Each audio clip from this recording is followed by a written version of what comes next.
हाँ आ रहा हूँ। मरेगा साला आज मेरे हाथों।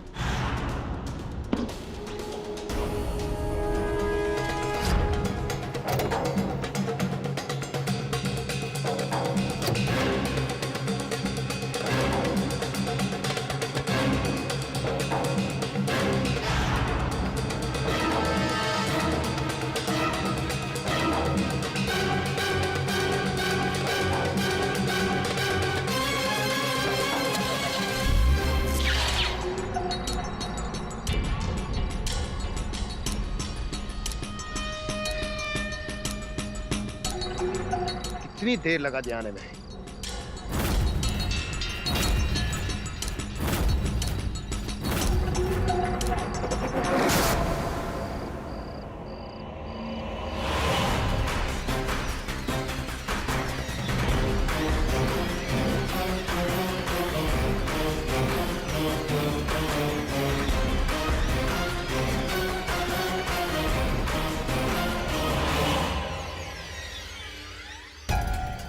बड़े जल्दी आ गए तुम। चल माल निकाल। ये क्या मजाक है?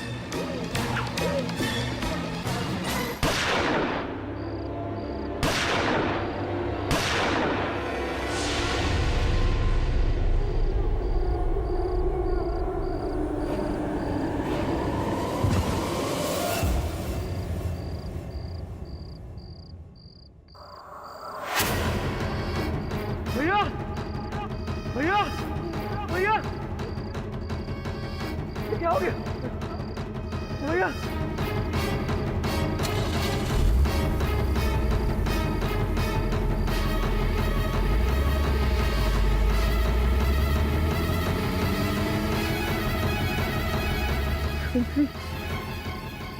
भैया भैया ओ भैया भैया क्या हो गया भैया? आप इस तरह सच्चाई को कैसे झुटला सकते हैं मिस्टर तिवारी?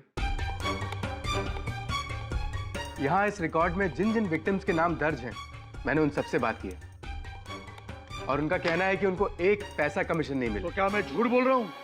सारे पैसे अपनी जेब में डालूंगा। हमें क्या पता। हमने सुना है कि नोएडा में आपने 100 एकड़ जमीन खरीदी है। मिस्टर आचार्य, तुम इस तरह मुझ पर नीचे इल्जाम नहीं लगा सकते।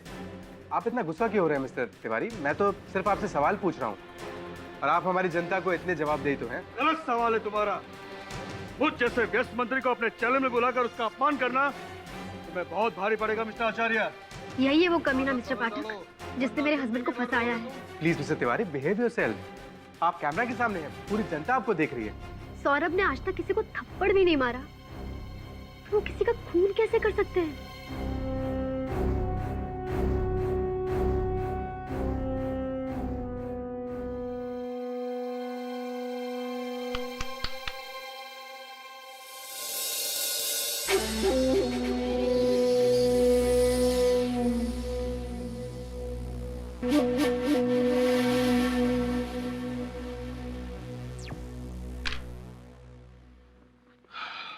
आपके पति सौरभ का स्वयं मैं भी प्रशंसक हूं। हर रात उसका कार्यक्रम देखता हूं। उसका केस अवश्य लड़ूंगा मैं, किंतु उससे पहले मैं भेंट करना चाहूंगा उससे। क्या क्या घटा उस समय उसके मुख से सुनना चाहूंगा। चलिए, इस केस के बारे में तुम जितना जानती हो बता दो, मैं लिख लेता हूं।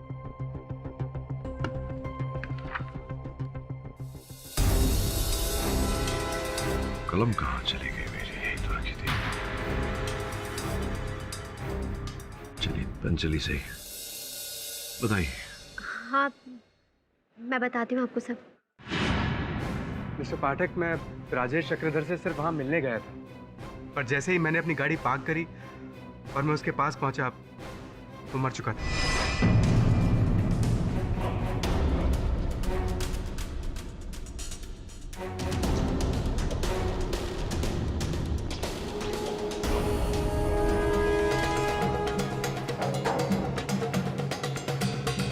मैं उसकी लाश देखकर दंग रह गया, घबरा गया।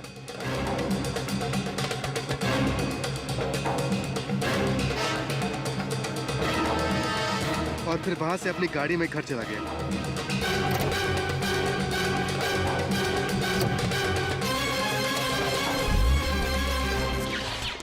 लेकिन इतनी रात गए, इतनी सुनसान जगह पर आप राजेश से मिलने क्यों गए थे?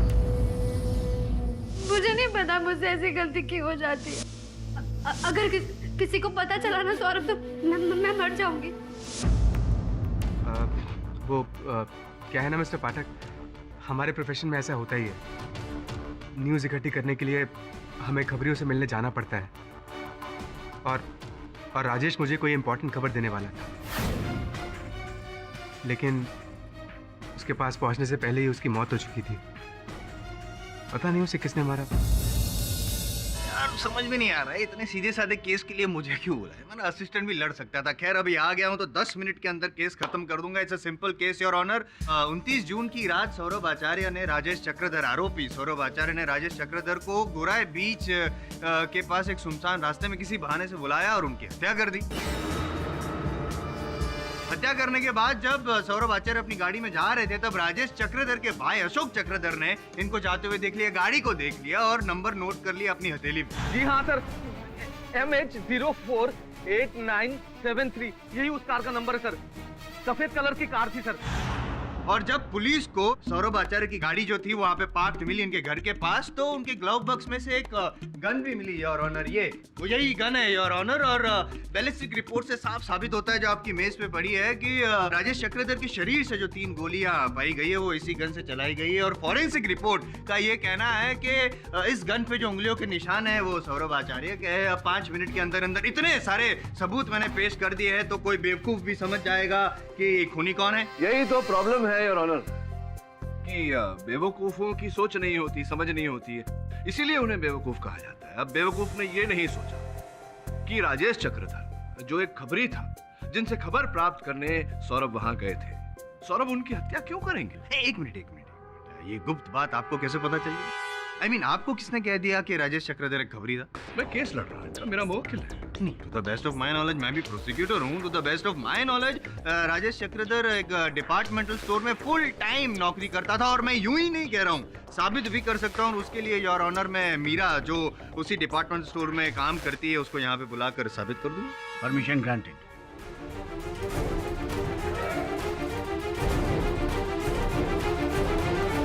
मीरा जी, आप राजेश जी के बारे में जितना भी जानती हैं, जो भी जानती हैं, प्लीज जज साहब को बताइए। योर ऑनर, मैं और राजेश गोरेगांव ईस्ट के शॉप एंड कैफे में साथ में काम करते थे। मैं कैश काउंटर पे और वो सिक्योरिटी में। हम लोग पिछले 4 साल से एक दूसरे को जानते हैं। और सर, मुझे नहीं लगता कि उसे मीडिया या पॉलिटिक्स की कुछ भी नॉलेज होगी सर। और मुझे बिल्कुल भी नहीं लगता कि वो एक खबरी हो सकता है।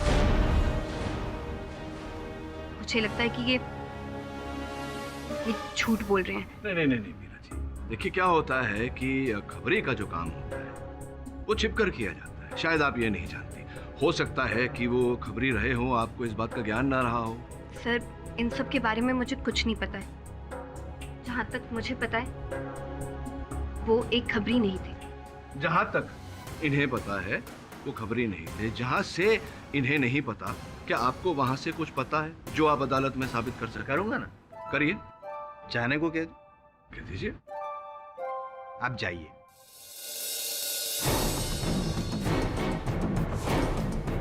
जाइए।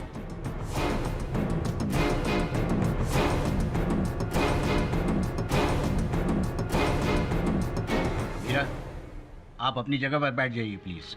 योर ऑनर, मैं कुछ कहना चाहती हूँ। कहिए। सर, मैंने उस लड़की को कहीं देखा है।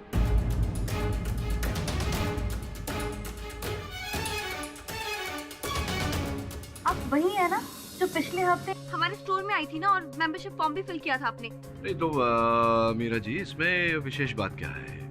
आपके स्टोर में तो कई लोग आते होंगे, वो भी आई होंगी। कोई विशेष बात हो तो बताइए हमें। नहीं सर, मुझे याद आया कि मैंने इनकी पेमेंट रिसीव की थी उस दिन। तो? और इनके चले जाने के बाद राजेश मेरे पास आया था। बिल बना दीजिए।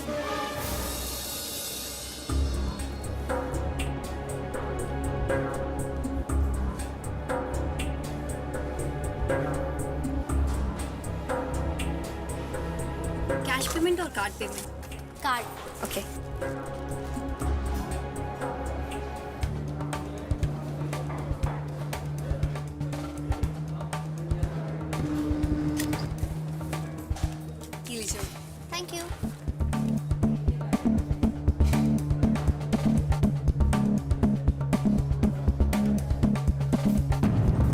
सुन मुझे, हाँ बोलो।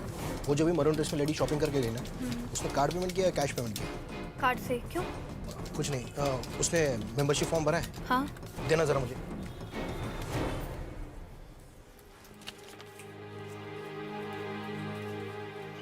पेन देना जरा। राजेश, ये क्या कर रहा है तू? हाँ, किसी कस्टमर का नंबर इस तरह से? तुम अपना काम करो ना, मेरा नंबर्स का लेन देन तो लगा ही रहेगा। जी हाँ, मैं लास्ट वीक गई थी शॉपिंग कैफे। वहाँ मैंने मेंबरशिप का फॉर्म भी भरा था, पर मुझे ठीक से याद नहीं है कि वहाँ काउंटर पर जो लड़की थी वो मीरा ही है। नहीं यार, वो जो लड़की थी काउंटर पर मीरा, उन्होंने अभी अभी कथन दिया अदालत में कि आपके मेंबरशिप फॉर्म पर से आपका टेलीफोन नंबर लिया था राजेश ने। मैं इसलिए पूछ रहा हूँ जायसवाल साहब, इस तरह से घूरिए मत। सुंदर लड़की है, अक्सर होता है कैफे में जब लड़कियां जाती हैं, लड़के नंबर लेकर लड़कियों को फोन करते हैं। क्या आपको किया था राजेश ने फोन? नहीं, मेरे पास ऐसा कोई कॉल नहीं आया था। क्यों? वैसे मैंने उस दिन फॉर्म पर अपने हस्बैंड का नंबर लिखा था, क्योंकि मैं अपना नंबर चेंज कर रही थी। योर ऑनर पाठक साहब, सौरभ आचार्य को राजेश ने सिर्फ फोन ही नहीं किया था, बट ऑफिस में मिलने भी गया था। और मैं यूं ही नहीं कह रहा हूं, मैं साबित कर सकता हूं, और उसके लिए मैं मयंक को यहाँ कटघरे में बुलाना चाहता हूं।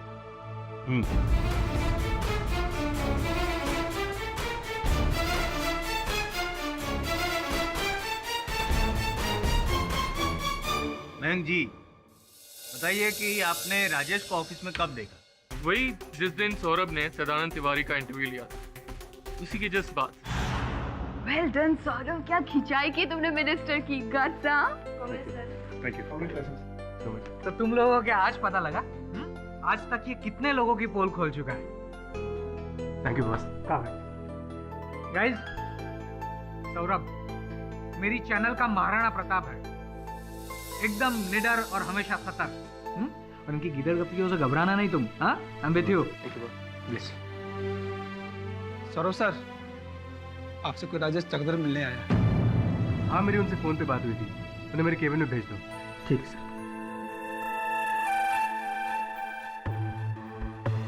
वो सौरभ सर का केबिन वहाँ पर। ठीक है।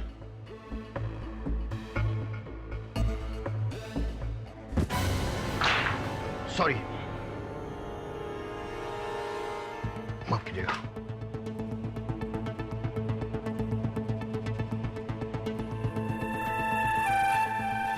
उसके बाद राजेश चक्रधर सीधा सौरभ के कैबिन में चला गया, और उन दोनों के बीच में क्या बातें हुई आई डोंट नो, पर वो डेफिनेटली खबरी नहीं था यार, कोई और था।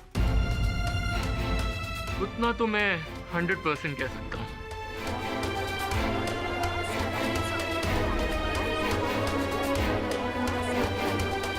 मिस्टर सौरभ आचार्य, क्या आप राजेश चक्रधर के बारे में कुछ और सच्चाई बताना चाहेंगे अदालत को, जो अब तक अदालत को नहीं मालूम? योर ऑनर, जहाँ तक मैं जानता हूँ राजेश एक खबरी था। झूठ बोल रहे हैं आप, सफेद झूठ। आप एक खबरी को मिलने जाते हैं गाड़ी में गन लेकर और बैग में 10 लाख रुपए लेकर।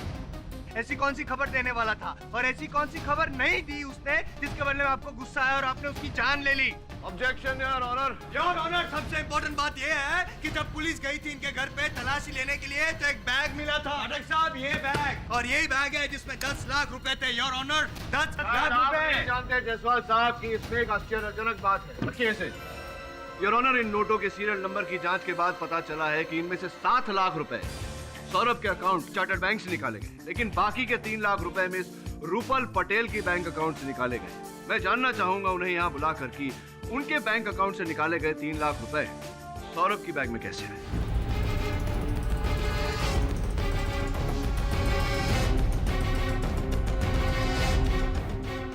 ये 3 लाख रुपए आपने अपने बैंक से निकाले थे, क्या ये सही है?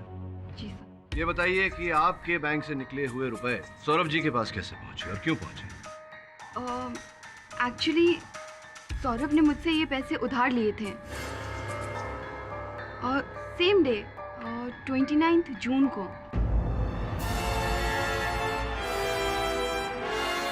और कुछ काम डिस्कस करने के लिए मैं उसके कैबिन में गई थी। सौरभ, आज शाम की न्यूज़ डिबेट के लिए हमने कुछ फैक्ट्स इकट्ठे किए, डिस्कस करनी थी तुम्हारे साथ। रूपल प्लीज यार, मुझे 2-3 दिन के लिए माफ कर दो। तुम्हें जो भी काम है बॉस के साथ मिलकर हैंडल कर लो। पर तुम इतने परेशान क्यों नजर आ रहे हो? Any problem? हाँ यार, है एक प्रॉब्लम। खैर छोड़ो ना। कम ऑन, बताओ, maybe I can help you. Okay Rupal, can you give me 3 lakh rupees? Urgent requirement है। मैं तुम्हें नेक्स्ट मंथ ही रिटर्न कर दूंगा। वो क्या है कि मेरी वाइफ की मदर आईसीयू में एडमिट है और उन्हीं के इलाज के लिए मुझे बनारस पैसे भिजवाने हैं। ओके, ठीक है, I give it to you. Thanks. मैंने सौरभ को उसी दिन अपने अकाउंट से 3 लाख रुपए निकालकर दे दिए थे, लेकिन आज सुबह जब मैं अदालत आ रही थी तो बाहर प्रेमिसेस में मुझे सौरभ की वाइफ मिली। हे संजना, हाय। कैसी है आपकी मम्मी अभी? मम्मा बिल्कुल ठीक है। क्यों, क्या हुआ उन्हें? अरे आईसीयू में भर्ती थी ना? नहीं, मेरी मम्मा बिल्कुल ठीक है। किसने कहा तुमसे? आई एम श्योर किसी ने मजाक किया होगा। आधे घंटे पहले मेरी मम्मा से बात हुई है। लेकिन जब खुद संजना कह रही है कि उसकी मम्मी बिल्कुल ठीक है, तो फिर सौरभ ने मुझसे झूठ कहकर 3 लाख रुपए क्यों मांगे?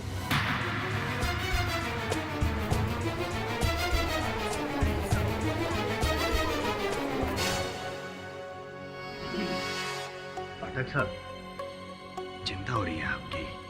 क्या है, आप तो सच का नगाड़ा बजाने की कोशिश कर रहे हैं, लेकिन आपके क्लाइंट ने झूठ का फटाफट ढोल बजा दिया। बैंड बज गई आपके केस की। घंटी बज गई जसवंत साहब। Live to fight another day. ये अदालत कल तक के लिए मुलतवी की जाती।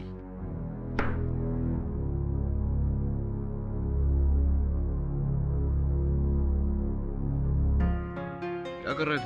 सर मेरी बाइक की चाबी सर।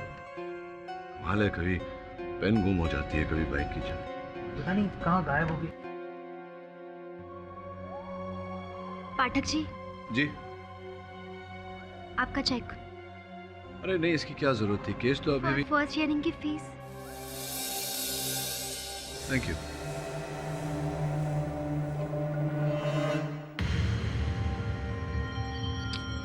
सर बाइक की चाबी नहीं मिली। मुझे मिल गया।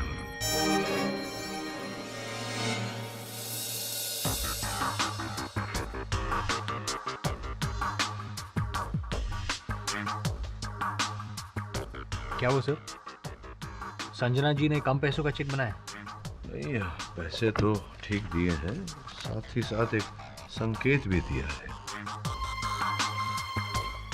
हाँ, तो इस डायरी में मेरी जो लिखावट है और इस चेक के लिफाफे पर जो लिखावट है संजना जी की, वो उसी स्याही से लिखी गई है, उसी कलम से जो स्याही का उपयोग मैं करता हूँ, सेंटेड फ्लोरिडाइन।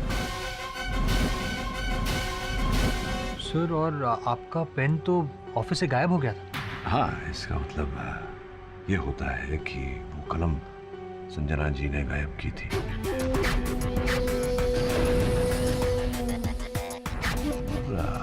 उस दिन अदालत में तू संजना जी के बगल में ही बैठा था जब तेरी बाइक की चाबियां लापता हो गई।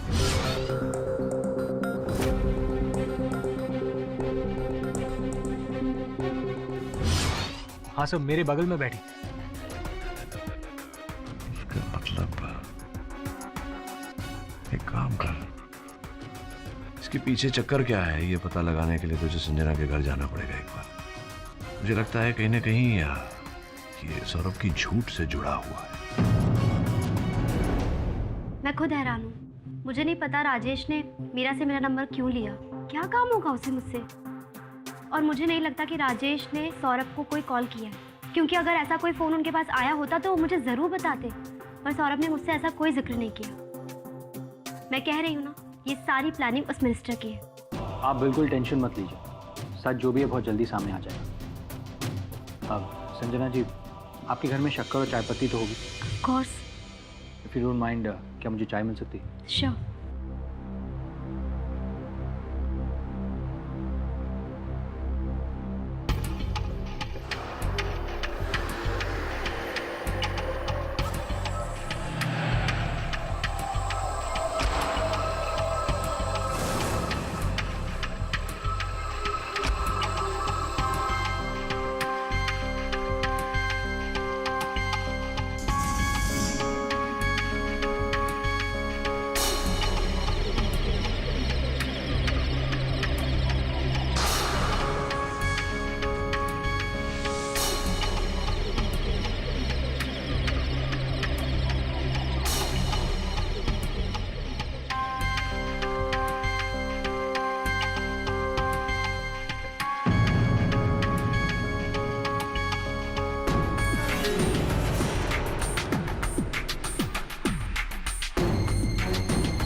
क्लेप्टोमेनिया, चोरी करने की बीमारी। मेरी वाइफ एक क्लेप्टोमैनियक है। उसे छोटी मोटी चीजें चोरी करने की आदत है, लेकिन ये सब वो लालच के लिए नहीं करती है। पता नहीं, एक तरह की तलब है। सौरभ, तुम्हारी पसंद की खीर बनाएंगे।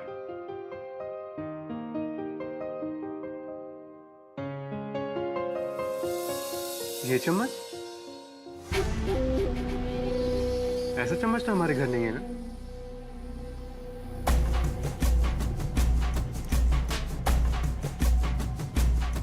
उस रात जब हम डिनर करने गए थे क्लासिक होटल में, वहां देखा था मैंने ये चम्मच।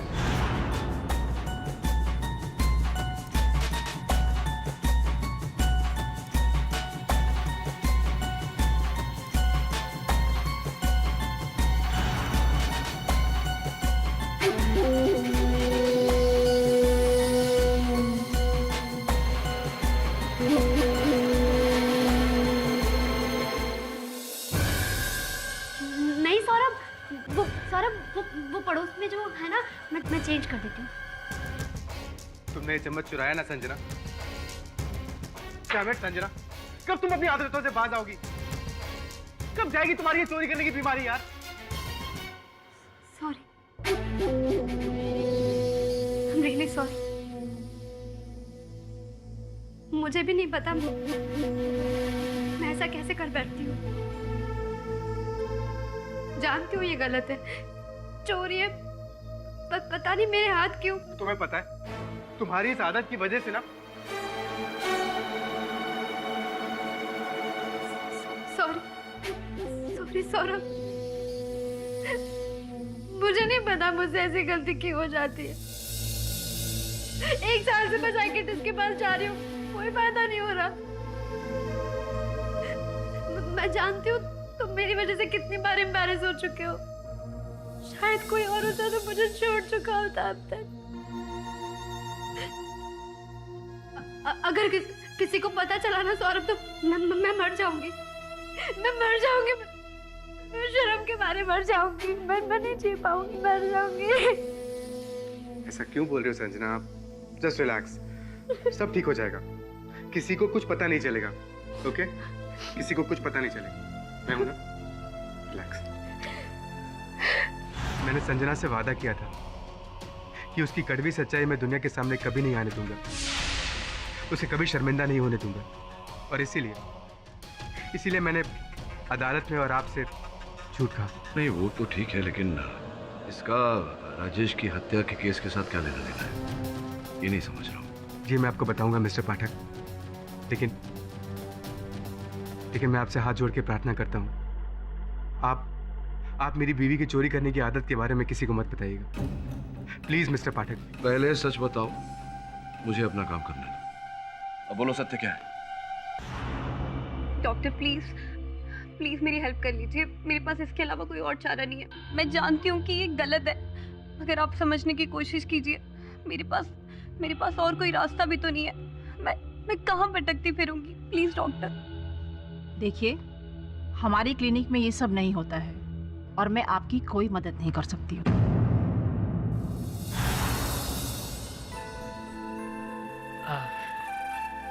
Sorry if I'm disturbing you. Not at all. Have a seat, please. Thank you, sir. Tell me. Boss, वो सौरभ का कुछ पता नहीं क्या होगा, फांसी या फिर उम्र कैद। पर हमें तो 100% अपने शो के बारे में सोचना होगा, और खासकर 9 बजे की न्यूज़ डिबेट जिसके इतने सारे व्यूअर्स हैं, उसके लिए तो नया होस्ट तो डिसाइड करना होगा। इतना टेंशन क्यों ले रहे हो मैंक? होस्ट हमारे सामने है। सी मैंक, 9 o'clock का जो डिबेट शो है वो अब से रूपल होस्ट करेगी। Oh my God! Congrats, Rupal. Thank you, Mr. Desai. Pleasure. Congrats. Thank you. Hello, अच्छा जीवन बीमा वाले बोल रहे हैं? हाँ जी, बोलिए। जी राजेश का सब कुछ मैं ही हूँ, मेरे सिवा और कोई नहीं है उसका। हाँ तो कब आ रहे हो आप लोग बीमा का पैसा लेकर? हाँ हाँ थोड़ा जल्दी आना प्लीज। हाँ जियो भाई, तू ऊपर गया तो गया, लेकिन नीचे मुझे सेट कर गया। तू चिंता मत कर, तेरा श्राद्ध मैं बड़े धूमधाम से रीति रिवाज से करूंगा, ताकि तेरी आत्मा भी कहीं सेट हो जाए। मजा आ गया। योर ऑनर, इस मुकदमे को आगे बढ़ाने से पहले मैं कुछ वस्तुएं अदालत के समक्ष प्रस्तुत करना चाहूंगा। Permission granted. ये मेरी कलम और ये मेरे सहायक की खोई हुई बाइक की चाबियां। मिस्टर पाठक प्लीज प्लीज आप कुछ मत बोलिए। मुझे बोलने दीजिए सौरभ जी। सच को छिपाकर कभी किसी को कोई लाभ नहीं हो, और मैं यहाँ आपके पत्नी की भावनाओं को ठेस नहीं पहुंचाना चाहता, केवल सत्य को बाहर लाना चाहता। ट्रस्ट मी योर ऑनर, वास्तविकता में इनकी पत्नी संजना जी को एक बीमारी है, क्लेप्टोमेनिया।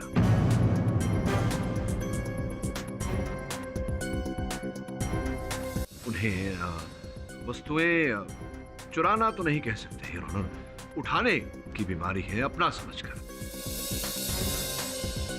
और your honour, your honour doctor Mehul Shukla का ये प्रिस्क्रिप्शन जहां से संजना जी चिकित्सा करवा रही थी, इस बात का प्रमाण है। आपके प्रमाण का मुझे सम्मान है पाठक साहब, लेकिन इनकी जो निजी बीमारी है उसका हवाला देके आप केस को भटकाना क्यों चाहते हैं? क्योंकि इस केस का प्रारंभ इस बीमारी के कारण ही हुआ था मिस्टर जायसवाल। संभवतः आपको इस बात की जानकारी नहीं होगी कि ये केस उसी दिन शुरू हुआ था जिस दिन Sanjana ji shop and cafe में गई थी। वहाँ वाउचर भरा था उन्होंने, एग्रीमेंट, वहाँ से उन्होंने ये इत्तर की बोतल चुरा कर अपने बैग में रखी।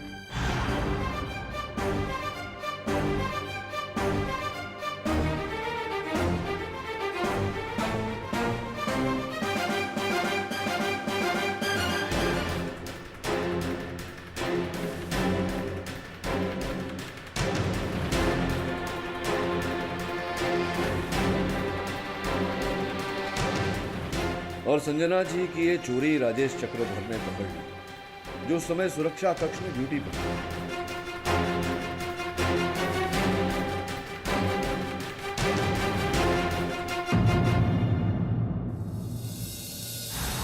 इस घटना के पश्चात योर ऑनर, जैसा कि मीरा जी ने अपने कथन में कहा था, राजेश जी ने उनके मेंबरशिप फॉर्म पे से नंबर लिया, उन्हें फोन किया, लेकिन चूंकि वो नंबर सौरभ जी का था, घंटी इनके फोन पर बजी।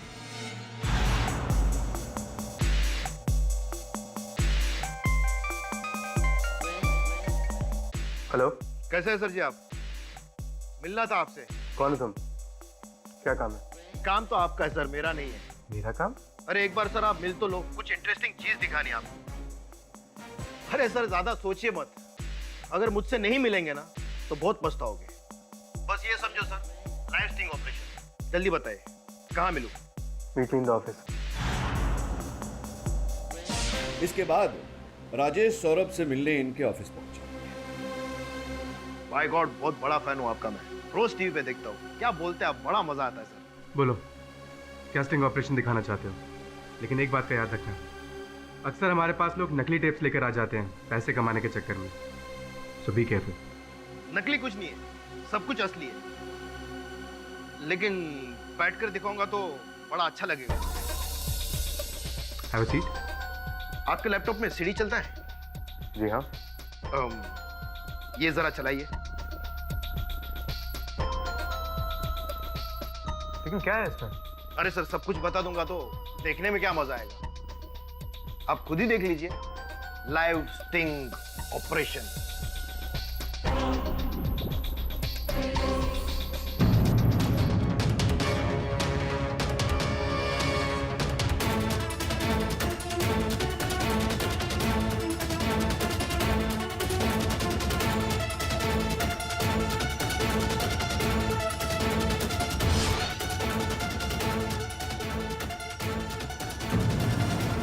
चौंक गए ना जर्नलिस्ट बाबू, अभी एक ईमानदार शरीफ आदमी की औरत ऐसी ऊंची हरकत करेगी तो झटका तो लगेगा ही, वो भी 1000 वोल्ट का।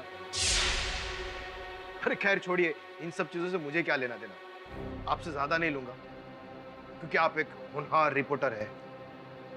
तो सिर्फ 10 लाख। 10 लाख 2 दिन के अंदर दे जाना और ये सीडी ले जाना, ठीक है? कमीने, तू मुझे ब्लैकमेल करेगा? रुक रुक, मैं भी पुलिस को फोन करता हूँ। अरे ना ना ना, पुलिस को बुलाने की क्या जरूरत है? फिर तो ना ये स्टिंग सिर्फ तुम्हारे चैनल पर नहीं, देश के सारे चैनल पर चलेगा। कितनी बदनामी होगी तुम्हारी, है ना? अच्छा लगेगा। लोग क्या कहेंगे कि एक बहुत बड़े मीडिया रिपोर्टर की बीवी छोटे मोटे दुकान से परफ्यूम चुराती है। अच्छी बात नहीं है ना? ये जो परफ्यूम की खुशबू है ना, तुम्हारे करियर को पूरा सड़ा देगी। और जो पूरा दिन तुम ये नेता मंत्रियों की ये सब जो खिंचाई पिटाई करते रहते हो ना न्यूज पे, वो सब तो तुम्हारी बैंड ही बजा देंगे। सिर्फ 10 लाख का सवाल है, 10 लाख। जोर जबरदस्ती नहीं है। अगर आप कहेंगे तो मैं यहाँ से चला जाऊंगा, रिवर्स गियर मार के यहाँ से चला जाऊंगा और सीधा जाऊंगा मंत्री जी तिवारी जी के पास जाऊंगा। वो वैसे भी आप पे घात खाए हुए, वो तो ये सीडी 20 लाख में लेने को भी तैयार हो जाएगी। सोच लो, कोई जोर जबरदस्ती नहीं है। 10 लाख या फिर करियर पे लात।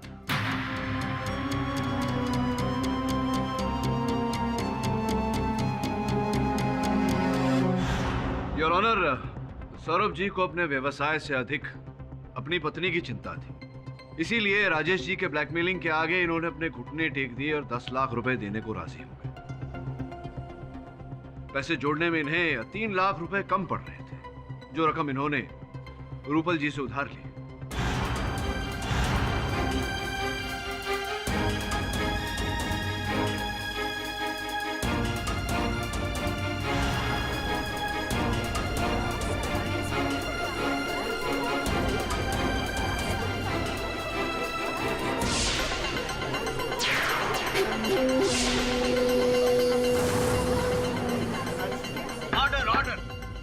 वेरी गुड पाठक साहब, पूरी कहानी बता दी है तो क्लाइमेक्स भी बता दीजिए ना प्लीज। शायद आप थक गए होंगे, मैं बता देता हूँ। सीनियर है यहाँ। योर ऑनर, अब तक हमें ये पता नहीं चल रहा था कि आखिर सौरभ जी ने राजेश जी का खून किया क्यों, लेकिन अब तो वो भी पता चल गया। मोटिव ऑफ मर्डर क्लियर हो गया योर ऑनर। मैंने किसी की हत्या नहीं किया योर ऑनर। मैं तो राजेश को 10 लाख रुपए देके सीडी हासिल करने गया था, लेकिन वहां पहुंचने से पहले ही राजेश मर चुका था। झूठ बोल रहे हैं आप। खून कुछ हुआ नहीं, खून आपने किया है। खूनी और कोई नहीं, आप ही है, क्योंकि आपकी गाड़ी के ग्लव बॉक्स से ही गन मिला है। I object your honour. Objection overruled. Your honour, किसी की गाड़ी से हत्या का औजार मिलने से कोई हत्यारा प्रमाणित नहीं हो जाता। अच्छा, तो पाठक साहब, आपका ये जो क्लाइंट है वो अगर फिरौती की रकम देने गया था तो अपनी गाड़ी में गन लेके क्यों घूम रहा था, वो भी मर्डर वेपन, क्यों? वो मैं आपको बताता हूँ योर ऑनर। वो गन मैंने अपनी प्रोटेक्शन के लिए रखी थी, क्योंकि एक इंटरव्यू के बाद मुझे धमकी भरे कॉल्स आने लगे थे।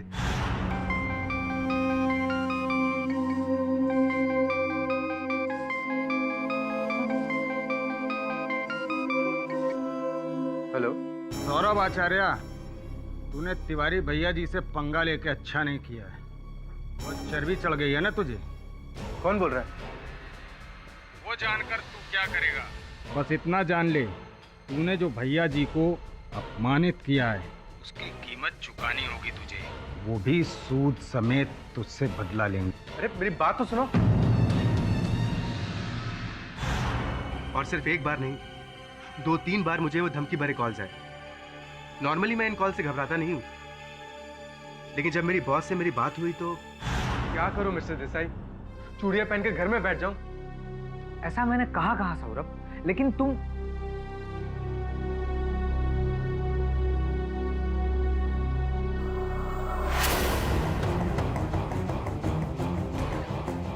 Keep it with you. मैं इस गन का क्या करूंगा मिस्टर देसाई? क्या करूंगा मतलब अपनी हिफाजत करोगे सौरभ? तुम्हें थ्रेटनिंग कॉल्स आ रहे हैं, तुम पर हमला भी हो सकता है, और वैसे भी तुम लेट नाइट घर जाते हो। Please keep it.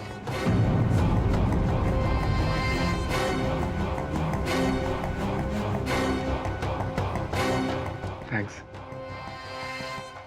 और उसके बाद मैंने गन को कार के ग्लव बॉक्स में रख दिया, क्योंकि मैं जानता था कि घर के अंदर और ऑफिस के अंदर मुझे कोई खतरा नहीं है। यहाँ पे खतरा है, पता है?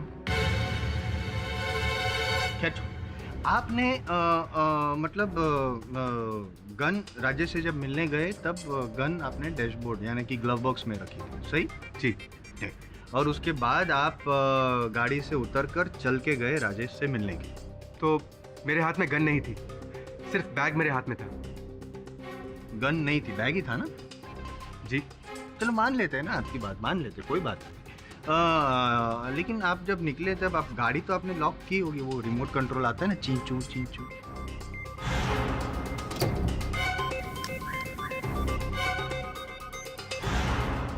लॉक किया था। और जब आप गाड़ी लॉक करके चल के राजेश तक पहुंचे तो वो दूरी कितनी थी? तकरीबन 2-2.5 मिनट लगे थे मुझे वहाँ पहुँचने में। सही सही, परफेक्ट। और जब आप वहाँ तक पहुंचे राजेश तक, तब वो ऑलरेडी मरा हुआ था। जी हाँ। यहाँ पे आप गलत हैं।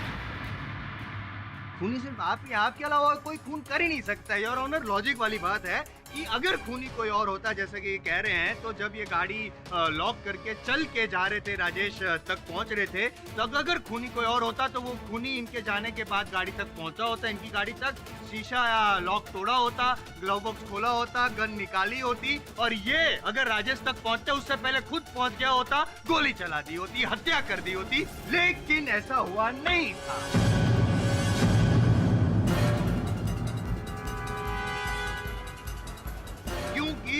जब तक सबसे पहले तो ये जनाब वहाँ पे पहुंच चुके थे योर ऑनर, और अपना काम तमाम कर चुके थे। नहीं, मैंने ऐसा कुछ नहीं किया। अरे तो फिर सिर्फ दो मिनट के अंदर कैसे आप वहाँ पे पहुंचे? उससे पहले क्या कोई भूत आया जो उड़ता उड़ता आया, आपकी गाड़ी का शीशा खोला, ग्लव बॉक्स खोला, गन निकाली, उड़ता उड़ता वापस गया और फिर गोली भी चला दी? ऐसा हुआ था क्या? है देखिए मेरी क्या देखूं मैं? आप नहीं देख सके थे कि कौन था वो बंदा जिसने गोली चलाई? अरे देखा नहीं, चलो कोई बात नहीं, इनविजिबल भूत था, लेकिन क्या गोली चलने की आवाज भी नहीं सुनी आपने? हाँ, अरे झूठ बोल रहे हैं। कितना उल्लू बनाएंगे आप सबको, कितनी झूठी कहानी बनाएंगे? मैं मानता हूँ कि गन कार के ग्लव बॉक्स में थी, मगर मुझे नहीं पता उस गन से खून कैसे हुआ।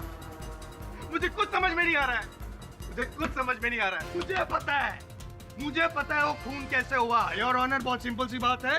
राजेश ने इनको धमकाया, ब्लैकमेल किया कि वो अगर सीडी चाहिए तो 10 लाख रुपए दे। इनको गुस्सा है, गुस्सा तो आना ही चाहिए। आया था कि नहीं गुस्सा? आया था नहीं आया था? चुप है, इसका मतलब कि गुस्सा आया था। लेकिन अपनी जो पत्नी थी उसकी बीमारी को छुपाने के लिए वो वहां तक गए, राजेश को पैसे देने के लिए गए, लेकिन इनके अंदर का जो गुस्सा था उसको वो झुका नहीं पाए योर ऑनर, और राजेश चक्रधर को मार दिया।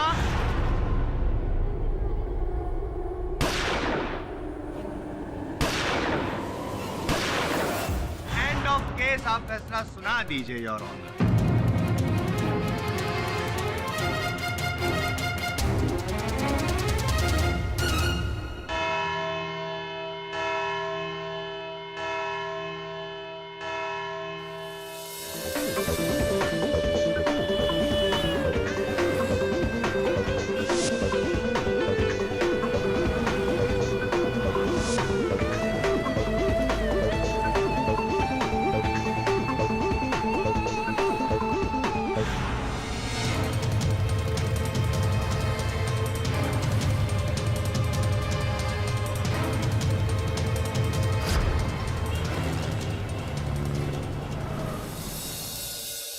हाँ वरुण, बात तो हैरानी वाली है। मयंक और तिवारी के बीच में क्या नाता हो सकता है? कुछ समय पहले एक राष्ट्रीय चैनल पर तिवारी ने सौरभ को जान से मार देने की धमकी दी थी। क्या लगता है तुझे, कहीं ऐसा तो नहीं कि मयंक की सहायता लेकर तिवारी ने यह खेल रचा हो? सर मुझे भी ऐसा ही लग रहा है। सर एक और बात है, सौरभ की जगह उनके बॉस सिद्धार्थ ने रूपल को प्रमोट किया है। अब उनके चैनल की लीडिंग रिपोर्टर रूपल है। हाँ माँ, बहुत बड़ा ब्रेक मिला है मुझे। अब आप देखना मैं पापा का नाम कैसे रोशन करती हूँ। बस एक बार, 1 मिनट मामा, दरवाजे पे कोई है, मैं आपको थोड़ी देर में फोन करती हूँ। ठीक है।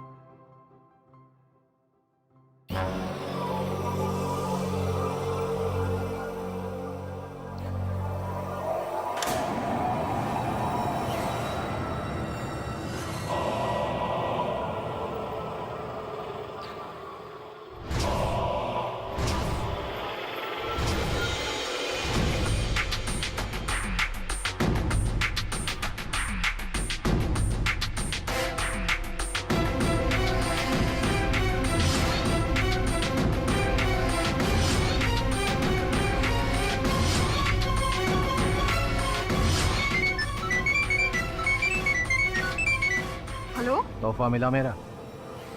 कौन हो तुम? जानकर क्या करोगी? बस 25 लाख रुपए लेकर रात के 10 बजे जोगस पार्क के पीछे वाले कोस्टा विला आ जाना, वरना ये सीडी। कौन हो तुम जो मुझे ब्लैकमेल कर रहे हो? ये सीडी तो राजेश के पास थी और वो तो मर चुका है। पर धंधा आज भी जिंदा है। टाइम पे आ जाना पैसे लेकर, नहीं तो तुम्हारे गलत काम की ये सीडी सही हाथों तक पहुंच जाएगी। तो इसका मतलब ये हुआ कि सौरभ के इस कांड से, आरोप लगने से सबसे अधिक लाभ रूपल का हुआ है और रूपल ने तुरंत उसे 3 लाख रुपए भी उधार दे दिए थे। ये क्या चक्कर है, समझ में नहीं आ रहा है। एक हाथ पे रूपल, दूसरे हाथ पे तिवारी और मयंक। केस तो उलझता ही जा रहा है। खेल तो अब शुरू हुआ है, न्यू गेम। हेलो, एक बुरी खबर है। वो सीडी किसी और के हाथ लग गई है। एक नया ब्लैकमेलर।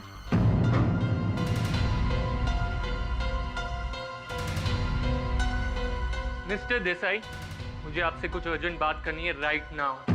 Call you back.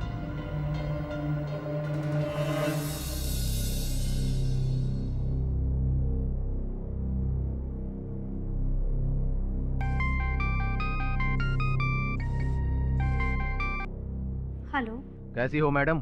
कौन? हर कोई मुझसे यही सवाल करता है और मैं सबको एक ही जवाब देता हूँ। नाम जानकर क्या करोगी मैडम? काम सुनो। वैसे तो आपकी चोरी के किस्से अदालत तक पहुँच चुकी है, लेकिन पूरी दुनिया के सामने नहीं। कौन हो तुम?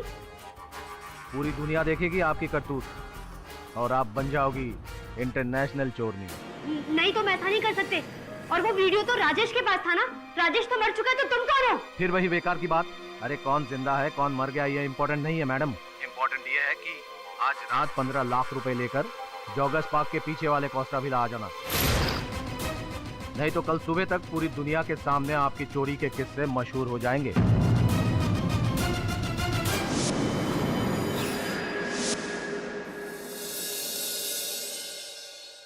नया ब्लैकमेलर पीसीओ से फोन कर रहा था। कॉल ट्रेस हुआ क्या वरुण? जी हाँ सर, मुझे बहुत डर लग रहा है। तुम निश्चिंत रहो संजना, हो सकता है कोई यूं ही तुम्हें बेवकूफ बना रहा है, पैसे ऐंठने की कोशिश कर रहा है। एक बात तो निश्चित है कि जो भी है ये व्यक्ति कोई इस केस से जुड़ा हुआ है, इस केस के हर पहलू को जानता है, लेकिन इस बात की कोई गारंटी नहीं कि वो सीडी उसके पास है या नहीं। अब बुलाया है तो मिलने तो जाना पड़ेगा। जाएगा वरुण? ऐसा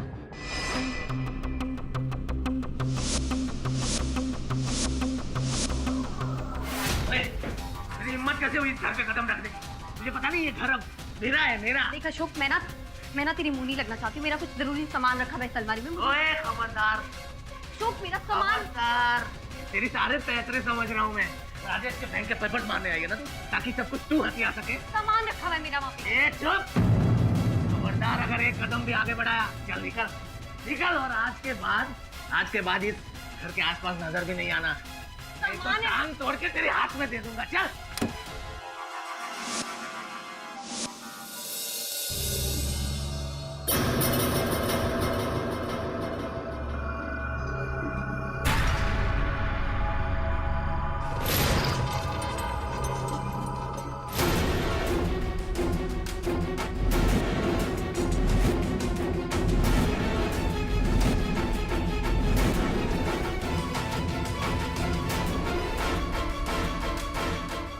पैसे का? अरे वो मैडम पैसे, अरे वो मैडम पैसे।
ये देखिए।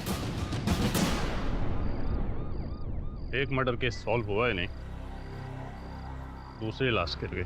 लेकिन इंस्पेक्टर यादव, ये तो तय हो गया कि सौरभ आचार्य कातिल नहीं है, कोई और है। ये वाइन शॉप की पर्ची मिली। Sunshine wine shop. हवलदार जी साहब। पता करो ये पर्ची किसकी है, किसने वहां से शराब खरीदी है। अरे यार, क्या हुआ वहाँ? एक्सक्यूज मी शेफाली, मैंने तुम्हें कितनी बार बोला है ऑफिस में मुझे मत फोन किया करो। अरे तुम जानती हो ना।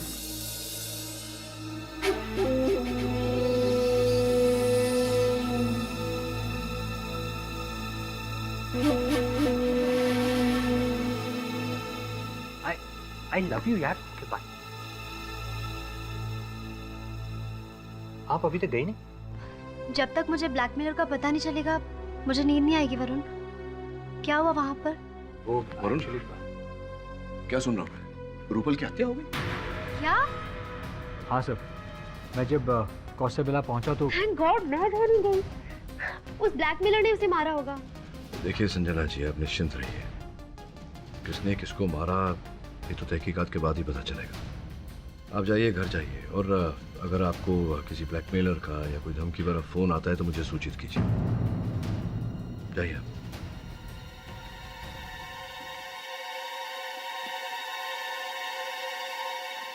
वरुण, क्या हुआ? क्या तू गया? क्या कुछ मिला? सर, एक वाइन शॉप की पर्ची मिली थी, मैंने इंस्पेक्टर यादव को दे दी। और फिर जब मैं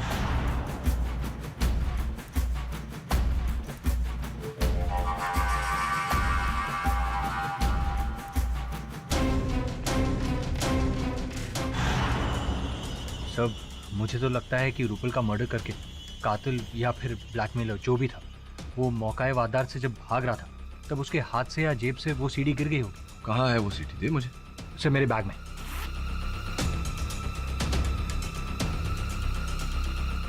सर वो सीडी मैंने डायरी के बीच में रखी थी और वो डायरी इस बैग में थी।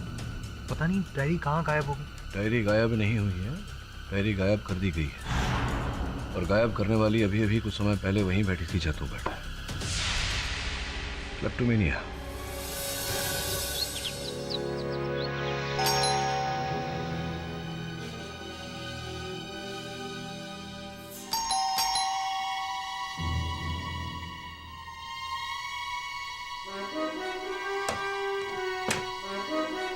कौन?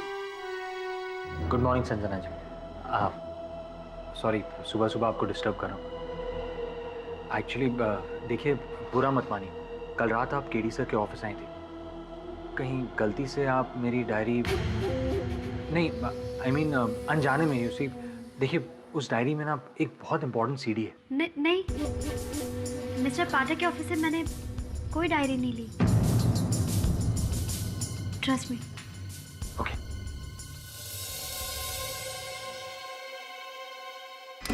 हाँ सावंत, पता किए थे वाइन शॉप का? शाबाश, चलो गाड़ी निकालो।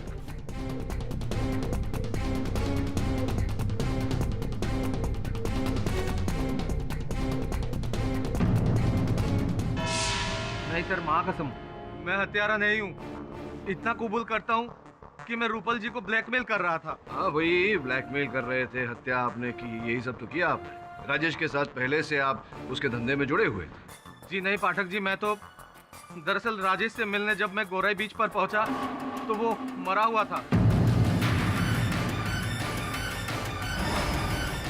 और उसके जेब से मुझे कुछ सीडी भी मिली। मुझे पता था 15,000 रुपए कमाने वाला मेरा भाई राजेश अमीर लोगों को ब्लैकमेल करके खुद इतना अमीर बना।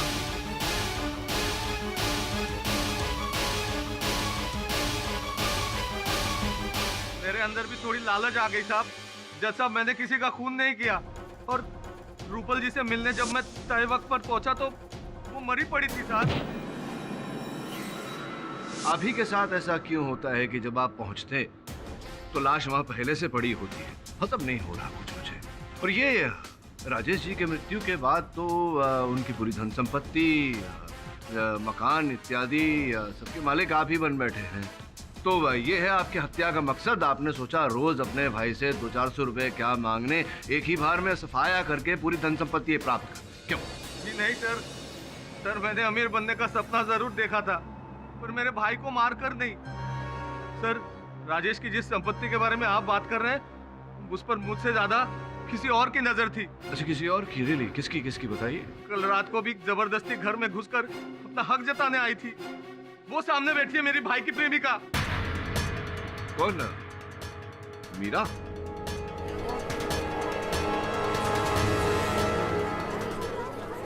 Order order.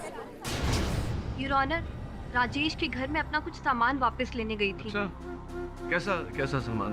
वो एक बार मैं राजेश के घर उसके साथ गई थी तो मैं अपना हैंडबैग वहीं पे छोड़कर आ गई थी।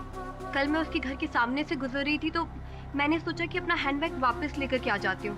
बस इतनी छोटी सी बात पर ये बेवड़ा इतना भड़क गया और इतना बड़ा बवाल मचा दिया इसने। सर मुझे लगता है ना कि राजेश का खून इसी ने किया है, ताकि राजेश की सारी प्रॉपर्टी का अकेला हिस्सेदार बन जाएगी। अब जानती है मीरा जी, मेरे सहायक वरुण के द्वारा ऐसी जानकारी मुझे प्राप्त हुई है जिसके कारण एक नया उद्देश्य सामने आया है राजेश जी की हत्या का। आप किस सच्चाई की बात कर रहे हैं mister Pathak? Your honour, Meera ji कुछ समय पहले ही एक डॉक्टर के पास गई थी। डॉक्टर के पास गई थी? नहीं, डॉक्टर विमला अवस्थी। ऑनर, इस केस में डॉक्टर का क्या लेना देना? जायसवाल साहब, लेना देना ये है कि डॉक्टर विमला अवस्थी एक गायनाकोलॉजिस्ट है। मीरा जी उनके पास गर्भपात कराने गई थी। तो हुआ ये कि आप डॉक्टर विमला अवस्थी के पास, जो एक गायनाकोलॉजिस्ट हैं, उनके पास गई गर्भपात कराने, जिसका ये अर्थ होता है कि आपके पेट में बच्चा था। आपके अपने कथन के अनुसार आपके और राजेश के बड़े नजदीकी संबंध थे, तो स्पष्ट रूप से जो बच्चा आपके पेट में था वो राजेश का ही होगा संभवतः। और जब आपने राजेश से ये बात कही और विवाह करने का दबाव डाला तो प्राय जैसे होता है राजेश ने इनकार कर दिया होगा। नहीं कर सकता इस वक्त शादी में। तुम इस बच्चे का क्या करूं राजेश? गिरा दो। गिराऊंगी, सिर्फ तुम्हारे पाप को नहीं, इस बच्चे के बाप को भी। लेकिन मैंने राजेश का खून नहीं किया है। मैं मानता हूँ आपकी बात को मीरा जी, और पाठक साहब प्लीज आप मेरी बात मान लीजिए ना कि राजेश की जो हत्या हुई है वो सौरभ की गन से ही हुई है। मानते हैं ना आप मेरी बात? जहाँ तक योर ऑनर मीरा का पहुँचना नामुमकिन है, तो साफ है बात कि राजेश चक्रधर का खून सिर्फ और सिर्फ सौरभ आचार्य ने ही किया है। योर ऑनर, अभियोग पक्ष महोदय का बस चले तो ये रूपल जी की हत्या भी मेरे मुवक्किल के सर मढ़ दे। इनके पास कोई तथ्य नहीं है ये साबित करने का कि जेल में से सलाखों के पीछे से मेरे मुवक्किल अचानक मिस्टर इंडिया बनकर ओझल हो गए और रूपल की हत्या करने के पश्चात पुनः वापस लॉकअप में लौट आए। मैं मानता हूँ ना आपकी बात, मैं मानता हूँ रूपल का खून किसी और ने किया है, किसी और मकसद से किया है, और वो क्या है वो अभी साबित करूँ। लेकिन योर ऑनर, उसके लिए मुझे अशोक चक्रधर को यहाँ कटघरे में एक बार फिर बुलाना हो। अशोक चक्रधर जी, आपने ये तो बता दिया अदालत में कि आप रूपल जी को ब्लैकमेल कर रहे थे, लेकिन ये नहीं बताया आपने कि क्यों ब्लैकमेल। खैर आपकी गलती नहीं है, शायद पाठक साहब आपने पूछा नहीं। कि कोई बात नहीं, मैं पूछ लेता हूँ। बताइए क्यों ब्लैकमेल कर रहे थे आप रूपल जी को? वो सर एक्चुअली राजेश भाई की जेब से मुझे जो सीडी मिली थी उसमें रूपल जी का एक वीडियो था। बंद कमरे की ऐसी तस्वीरें जिसके बारे में बताते हुए मुझे शर्म आ रही है सर। पर ये जो है ना सौरभ आचार्य, ये आपको इसके बारे में डिटेल में बता सकते हैं सर।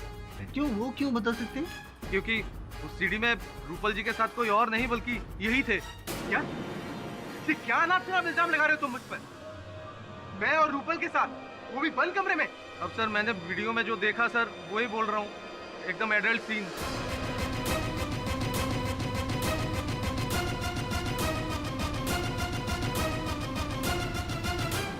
अरे जायसवाल साहब, ये आप इतने वरिष्ठ वकील हैं, आप तो जानते हैं कि केवल कथन देने से कुछ नहीं होता, साथ में प्रमाण भी होना चाहिए। ये आपने पूछा नहीं अपने गवाह से कि वो सीडी कहाँ है? कोई बात नहीं, मैं पूछ लेता हूँ, कहाँ है वो सीडी? सर वो सीडी एक्चुअली खो गई सर। खो गई? सर रूपल जी का लाश देखकर जैसे ही मैं हक्का वक्का वहां से भागा तो वो रास्ते में कहीं मेरे पॉकेट से गिर गई सर।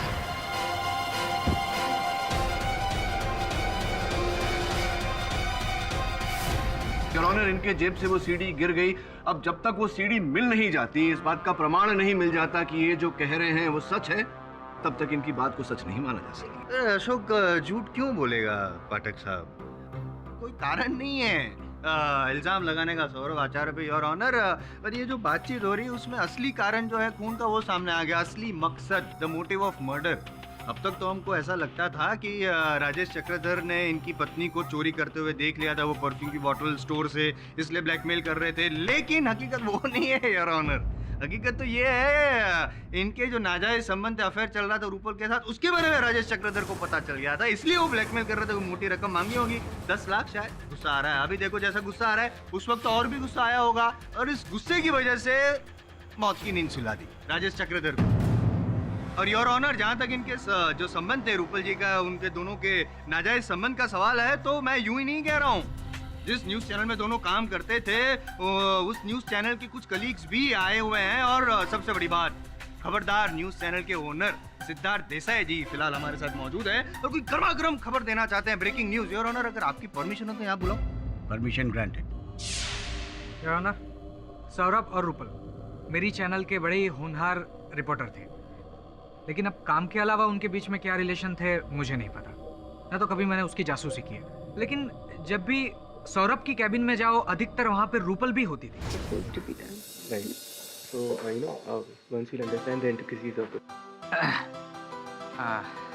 मैंने आप लोगों को ज़्यादा डिस्टर्ब तो नहीं किया? नहीं बॉस। एनीवेज, इतनी रात हो गई, आप लोगों को घर नहीं जाना क्या? जाएंगे बॉस, लेकिन काम खत्म होने के बाद। ओके, ठीक है। रात रात भर वो लोग चैनल में रुकते भी थे, लेकिन क्या काम करते थे मुझे नहीं पता। मिस्टर देसाई, आप मेरे बारे में ऐसी बात कर रहे हैं? मेरा और रूपल का सिर्फ और सिर्फ प्रोफेशनल रिलेशन था। रात भर जग के मैं चैनल की टीआरपी बढ़ाने के लिए काम कर रहा था। सौरभ, ये बात मैं ऑलरेडी अदालत में बता चुका हूँ और तुम्हारी काबिलियत पे मुझे कभी भी कोई शक नहीं था। ये बात तुम भी अच्छी तरह से जानते हो, राइट? लेकिन योर ऑनर, जब मैंने रूपल को सौरभ की जगह पे प्रमोट किया तो मैंग ये काफी मुझसे खफा थे। यहां तक कि मेरी कैबिन में भी आए और मुझसे झगड़ने लगे। मिस्टर देसाई, मुझे आपसे कुछ अर्जेंट बात करनी है right now. Call you back. इतने गुस्से में क्यों बात कर रहे हो? लेकिन तो क्या करूं? आपके चैनल का सबसे पुराना रिपोर्टर हूं मैं। सोचा था सौरभ के मर्डर केस में फंसने के बाद मेरे लिए गोल्डन चांस था, पर नहीं, वो चांस आपने रूपल को दिया, जो एक वक्त मेरी असिस्टेंट हुआ करती थी, उसे सीधा मेरा सीनियर बना दिया। ये मैं बिल्कुल सहन नहीं करूंगा मिस्टर देसाई। जिस तरह सौरभ की करियर क्या लाइफ बर्बाद हुई है ना, उसी तरह मैं रूपल की लाइफ भी बर्बाद करके रहूंगा। ऐसा मजा चखाऊंगा उसे कि इस जन्म क्या, अगले जन्म तक याद रखेगी। रूपल जी को मजा चखाने वाले भद्र पुरुष आप ही हैं महक जी। नहीं मिस्टर भट्ट, उस वक्त मैं काफी गुस्से में था, इसलिए ऐसा बोल गया। मेरा कुछ ऐसा इरादा नहीं था। अगर आपके सामने आपके जूनियर को प्रमोशन मिल जाए और आप वहीं के वहीं चिपके रहे तो थोड़ा तो बुरा लगता है, पर थैंक गॉड मिस्टर देसाई को रेजिग्नेशन सौंपते ही मुझे एक ओवरसीज चैनल में चीफ न्यूज रिपोर्टर का जॉब मिल गया। हाँ, राइट। अगर मुझसे भूल नहीं हो रही तो ये वही सिंगापुर वाली चैनल है जिसमें मंत्री तिवारी जी के साले साहब की भागीदारी है। अब सीधा मेरे मन में ये प्रश्न उठता है कि ऐसा क्या किया आपने मंत्री तिवारी साहब को प्रसन्न करने के लिए, जिसके कारण उन्होंने आपको वहां सिंगापुर वाले चैनल में चीफ रिपोर्टर की नौकरी देकर प्रसन्न नहीं किया? आपकी तो बोलती बंद हो गई। मंत्री जी से पूछता हूँ, तिवारी साहब मयंक को कब से जानते हैं? अब इतना कहाँ याद रहता है, कितने जर्नलिस्ट मिलते रहते हैं, मयंक भी कभी मिला होगा। हाँ, क्योंकि पहले कभी आपको उसके साथ नहीं देखा। तो आजकल बड़ी घोर साथ-गांठ चल रही है आप दोनों के बीच। मेरे सहायक ने आप दोनों को आपकी गाड़ी में एक साथ देखा, और आपने अपने साले साहब के चैनल में बड़ा ऊंचा पद दिलाया है महंग को। तो क्या क्या कारण है, क्यों इतने दयालु बन रहे हैं आप महंग पर? इस केस का इससे क्या लेना देना है? ये क्या वाहियात सवाल है जज साहब? नहीं नहीं नहीं, बिल्कुल उचित प्रश्न किया है मैंने तिवारी जी। योर ऑनर, पिछले महीने ही एक राष्ट्रीय चैनल पर तिवारी साहब ने सौरभ आचार्य से प्रतिशोध लेने की बात की। उसके 2 दिन बाद ही राजेश की हत्या हो गई। तो पूरी तरह से संभव है योर ऑनर कि ये पूरी योजना तिवारी साहब ने रची हो, मयंक की सहायता लेकर। मयंक से पहले सौरभ जी के बारे में पूरी जानकारी प्राप्त की हो और फिर एक षड्यंत्र के तहत इनकी गाड़ी से गन निकालकर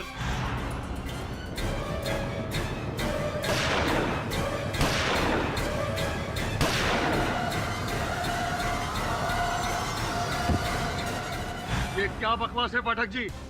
एक तो मुझ जैसे वरिष्ठ मंत्री को यहाँ कटघरे पे खड़ा किया, यही बहुत है। ऊपर से आप मुझ पर घिनौना इल्जाम लगा रहे हो। होश में तो हो आप? हाँ, मैं तो होश में हूँ मंत्री महोदय, लेकिन आप आक्रोश में हैं और इसी आक्रोश के चलते आपने राजेश की हत्या की। और जब रूपल को आपके और मयंक के इस मिलीभगत के बारे में पता चला तो आपने रूपल को भी मरवा दिया। और मयंक ने इस योजना में आपका साथ दिया, इसीलिए आपने अपने साले साहब की चैनल में उसे इतने उच्च पद पर नियुक्त किया या नहीं? केडी पाठक, तुझे अंदाजा नहीं है तू किससे पंगा ले रहा है। दिल्ली तक पहुंच है मेरी, तू मेरा कुछ नहीं बिगाड़ सकता।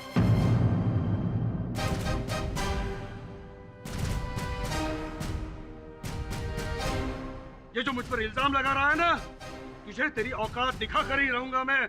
तेरा वकालतनामा रद्द नहीं करवा दिया तो मेरा नाम भी सदानंद तिवारी नहीं। Your honour. मिस्टर तिवारी, आप प्लीज शांत हो जाइए। जनता के प्रतिनिधि होकर इस तरह का अभद्र व्यवहार आपको शोभा नहीं देता। यह अदालत तब तक किसी को भी गुनहगार नहीं मानती जब तक आरोप पूरी तरह साबित नहीं हो जाता।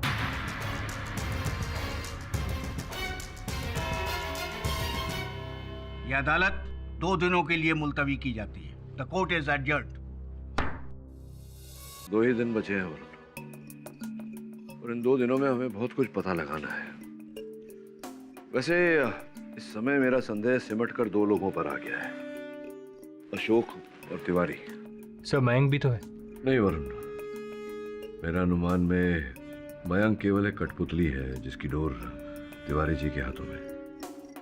वैसे ये जो अशोक ने खुलासा किया है नया, मुझे गहरी सोच में डाल दिया है। ये वास्तव में रूपल और सौरभ के बीच कोई आपत्तिजनक संबंध तो नहीं था जिसके कारण पहले राजेश सौरभ को ब्लैकमेल कर रहा था और फिर अशोक रूपल को। सर, अगर सौरभ हमसे एक बार झूठ बोल सकता है तो 2 बार क्यों नहीं? काश वो सीडी गुम नहीं हुई होती तो आज इस रात से पर्दा उठ चुका होता कि अशोक कितना सच बोल रहा है। झूठ बोल रहा है वो। सौरभ मुझे धोखा नहीं दे सकते। उस दिन अदालत में जब उन पर वो गंदा इल्जाम लगाया जा रहा था, तब मुझे रियलाइज हुआ कि मुझसे कितनी बड़ी गलती हो गई। वरुण, मैंने तुमसे झूठ बोला था। उस रात तुम्हारी डायरी मैंने चुराई थी जिसमें तुमने वो सीडी रखी थी। तो फिर आपने मुझे बताया क्यों नहीं? क्योंकि घर जाते वक्त वो बैग मुझसे ऑटो में छूट गया। इतनी मुश्किल से एक सबूत मिला था, उससे मैं अपने हस्बैंड को बेगुनाह साबित कर सकती थी, लेकिन मैंने वो भी खो दिया। बैठिए, बैठिए।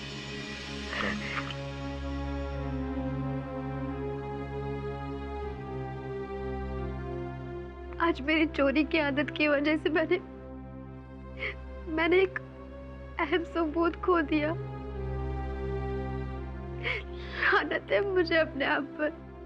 ये लीजिए, आज तक मैंने जो भी चुराया है वो सब लाई हूँ। ये सब आप पुलिस पे दे दीजिए और मुझे जो भी सजा मिलेगी उसके लिए मैं तैयार हूँ।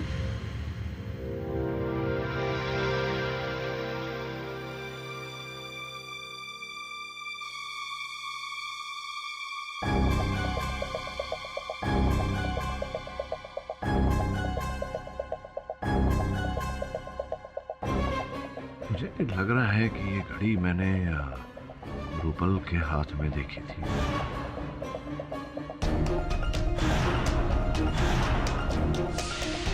रूपल की घड़ी है, देखी।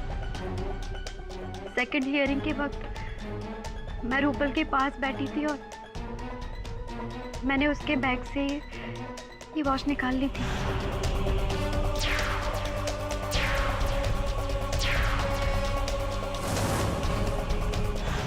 अब वो तो इस दुनिया में नहीं रहे, लेकिन प्लीज मिस्टर पाठक, ये वॉच आप उसके घर वालों तक पहुंचा देना और प्लीज मेरी तरफ से सॉरी कह देना।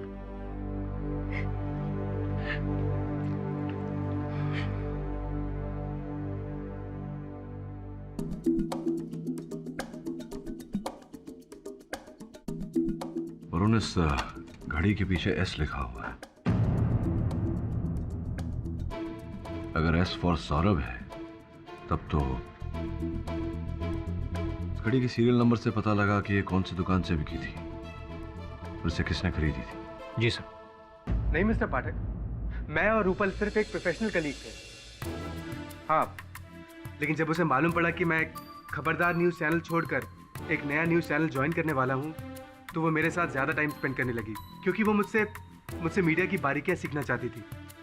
वो जानती थी कि मुझसे ज़्यादा और कोई भी इस फील्ड में इतना एक्सपीरियंस नहीं है। लेकिन क्यों छोड़ रहे थे आप खबरदार न्यूज़ चैनल? सर, एक्चुअली एक राइवल चैनल ने मुझे डबल पैकेज और अपनी कंपनी में पार्टनरशिप ऑफर की थी। अब आप ही बताइए, इतना ल्यूक्रेटिव ऑफर मैं कैसे छोड़ सकता था? काम तो आपने दिलवा दिया तिवारी जी, पर अब ज्वाइन कैसे करूँ? वो केडी पाठक ने कोर्ट से ऑर्डर लेकर मेरे बाहर जाने पर रोक लगा दी। अब जब तक इस केस का फैसला नहीं हो जाता, मैं सिंगापुर नहीं जा सकता। जाएगा बच्चा, तो जरूर जाएगा सिंगापुर, पर ये केडी पाठक तेरा कुछ नहीं बिगाड़ सकता। उसकी तो मैंने कानून मंत्री से शिकायत कर दी है। लाइसेंस जब्त होके ही रहेगा उसका। सजा उसी को मिलेगी जिसे हम चाहेंगे, और सजा भी ऐसी वैसी नहीं, सजाए मौत।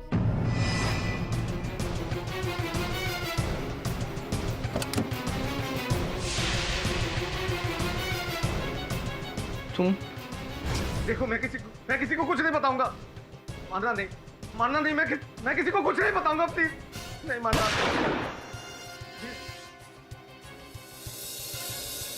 सर, अशोक मरा तो नहीं, लेकिन बहुत बुरी तरह घायल हो गया, कोमा में।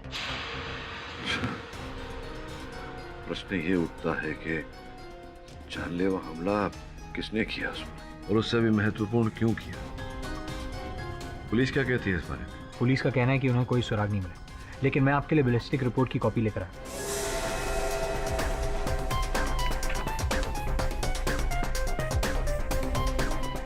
Glock 23 RTF-1। ग्लॉक 23 RTF-1 नहीं। रूपल मर्डर केस की बैलिस्टिक रिपोर्ट कहाँ है? सिड्रॉन।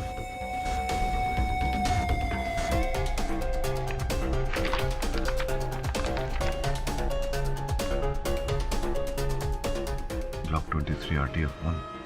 तुम्हें पूरा विश्वास है कि वो कागजात तुम्हारे घर पर ही? हाँ मिस्टर पाठक, जहाँ तक मुझे याद है मैंने उन पेपर्स को बेडरूम के ड्रॉर में ही रखा था।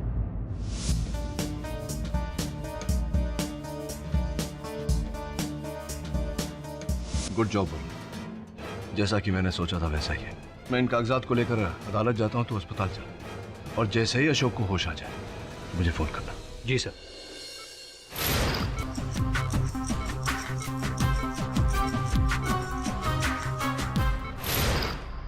मेरे हाथ में कुछ बैलिस्टिक रिपोर्ट्स हैं।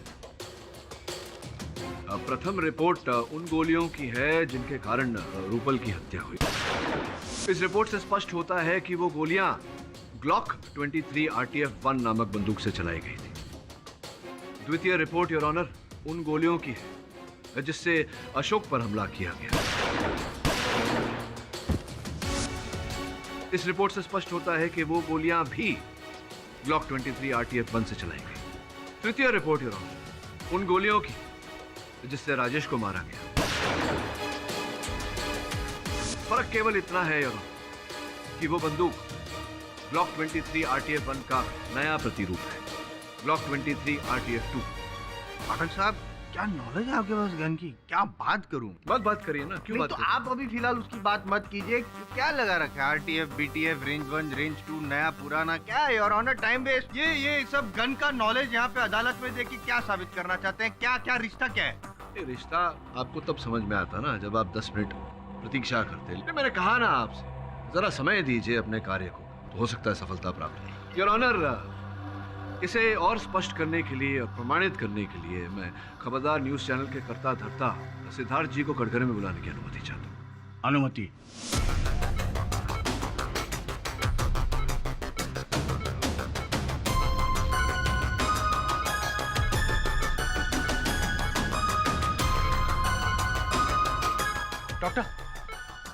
डॉक्टर देसाई साहब, बताइए अदालत को कृपया कि सौरभ को अपनी आत्मरक्षा के लिए वो गन आप ही ने दी थी। गन का मॉडल क्या था देसाई साहब? मॉडल, हाँ, लेकिन वो वही गन थी जो पुलिस को कार में से बरामद हुई थी, जिससे राजेश की हत्या हुई, यानी कि हत्या का औजार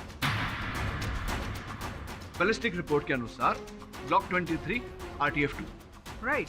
ये बताइए कि जो गन आपने दी थी सौरभ को, उसके साथ में गन के कागजात भी दी थे। हाँ? उन कागजातों पर क्यों ऐसा लिखा है कि आपने जो गन सौरभ को दी थी वो ग्लॉक 23 RTF-2 नहीं, ग्लॉक 23 RTF-1 थी, उससे पुराना मॉडल। यानी कि आपने ये पिस्तौल नहीं दी थी उसे आपने ग्लॉक 23 RTF-1 दिया था। वही मॉडल की गन योर ऑनर, जिससे रूपल पर गोलियां चलाई गई, जिसके कारण रूपल की जान गई। वही गन योर ऑनर, जिससे अशोक पर गोलियां चलाई गई, और अशोक इस समय अस्पताल में जीवन और मृत्यु के बीच संघर्ष कर रहा है। क्या मैं सही कह रहा हूं या नहीं? मिस्टर पाठक, मेरी कुछ समझ में नहीं आ रहा है, आप क्या बोल रहे हैं? खुद बात है देसाई साहब, इतनी सरल सी बात आपको समझ में नहीं आ रही। सिंपल योर ऑनर, जब देसाई साहब ने सौरभ को वो बंदूक दी ही नहीं थी, तो फिर उस बंदूक से सौरभ किसी की हत्या कैसे कर सकता है?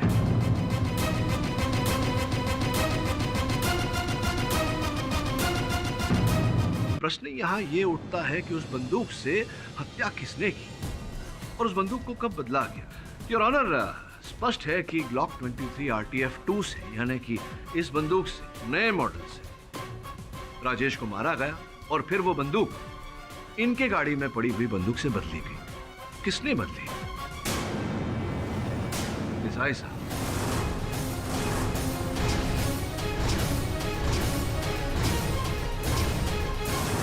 मेरी जानकारी के अनुसार ये दोनों पिस्टल्स के मालिक आप थे। 2009 में आपने ग्लॉक 23 RTF-1 खरीदा, और उसके 4 साल बाद जब उसका नया मॉडल आया RTF-2, तब आपने बाजार से वो भी खरीदा। कमाल है मिस्टर पाठक, क्या गन का नया मॉडल खरीदना कोई गुनाह है क्या? नहीं, लेकिन बंदूकें खरीद कर लोगों की हत्या करना ये तो दंडनीय अपराध है देसाई साहब। Mister Pathak, do you have any idea? मैं इतनी बड़ी चैनल चलाता हूँ, सोसाइटी में, मीडिया में मेरी एक इमेज है, और आप ये कह रहे हैं कि ये सारे कत्ल, ये सारे मर्डर्स मैंने किए हैं? और ये सब मर्डर करने के बाद मैं एक ऐसे आदमी को फंसाऊंगा जो मेरी चैनल का इतना बड़ा रिपोर्टर है, नंबर 1 रिपोर्टर है, उसी को मैं फंसाऊंगा? नंबर 1 रिपोर्टर आपके चैनल का अगर जाकर किसी प्रतिद्वंदी चैनल से जुड़ना चाहे, तब तो गुस्सा तो आएगा आपको, जैसे कि आया, और आपने जो किया वो किया। क्या सौरभ चैनल छोड़ने वाला था? आपको पता नहीं था इस बात का? नहीं, इसने मुझे कभी नहीं बताया। हाँ, मैंने मिस्टर देसाई को इसके बारे में कुछ नहीं बताया था। मैंने ये बात सिर्फ रूपल से डिस्क्लोज की थी। इसके अलावा भी और कई सारी ऐसी बातें होंगी जो आपने सिर्फ और सिर्फ रूपल के सामने डिस्क्लोज की होगी। आई एम सॉरी टू से, मैं नहीं कहता, लेकिन शायद लोग सही कहते हैं, और अशोक ने भी जो सीडी में देखा होगा वो शायद सही होगा। अशोक ने तो बहुत कुछ देखा है देसाई साहब, अपने हत्यारे का चेहरा भी देखा है। बस उसके होश में आने की प्रतीक्षा कर रहे हैं हम। जैसे ही वो होश में आ जाएंगे, असल हत्यारे का चेहरा सामने आ जाएगा। तो इंतजार कीजिए मिस्टर पाठक, कौन मना कर रहा है आपको? इंतजार कीजिए, पर मेरी बाल के खाल निकालने पर आप क्यों तुले हुए हैं? केवल वार्तालाप कर रहा हूँ आपसे, भेंट देने का बड़ा शौक है आपको। कि ये से एक बड़ी प्यारी सी महंगी सी घड़ी है मेरे जेब में नहीं। अब ये मत कहना कि इस घड़ी को आप नहीं पहचानते। हाँ मैं बताऊं यार आप? नहीं, ये घड़ी मैंने रूपल को दी थी। अब आप कहेंगे कि मेरा और रूपल का कोई चक्कर था, राइट? प्रश्न पूछने से पहले ही आप भाग गए और आपने उत्तर दे दिया। वाह, क्या बात है। Mister KD Pathak, for your kind information, हाँ मैंने रूपल को ये घड़ी दी थी क्योंकि उसने एक बहुत अच्छी योर ऑनर एक डॉक्यूमेंट्री बनाई थी, उसके लिए मैंने उसको ये घड़ी दी थी। Mister Pathak, that was a gift. ये तो समय बताएगा। ये बताइए आपकी इस घड़ी के अतिरिक्त आपने और भी भेंट दिए थे, रूपल को दिए थे। पुलिस ने रूपल के घर से ऐसी कई वस्तुएं बरामद की हैं, कीमती नेकलेस, हीरो से जड़े अंगूठी इत्यादि इत्यादि। और तहकीकात करने पर पुलिस ने ये पता लगाया है कि आप ही ने उनके दाम भरे और आप ही ने भेंट स्वरूप दिए थे उन्हें। Mister Pathak, stop it please. Your honour, मैं शादीशुदा इंसान हूँ। अब मिस्टर पाठक इस तरह से मेरे कैरेक्टर पे पॉइंट आउट कैसे कर सकते हैं? और अशोक ने भी जो सीडी देखी उसमें सौरभ और रूपल एक साथ। देसाई साहब, वो जो सीडी थी जो अशोक ने देखी थी, वास्तव में उस पर रूपल और सौरभ नहीं, रूपल और आप थे।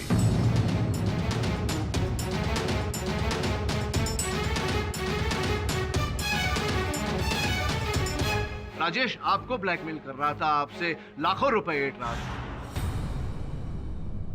ओह, सिद्धार्थ बाबू आ गए। क्या बात है।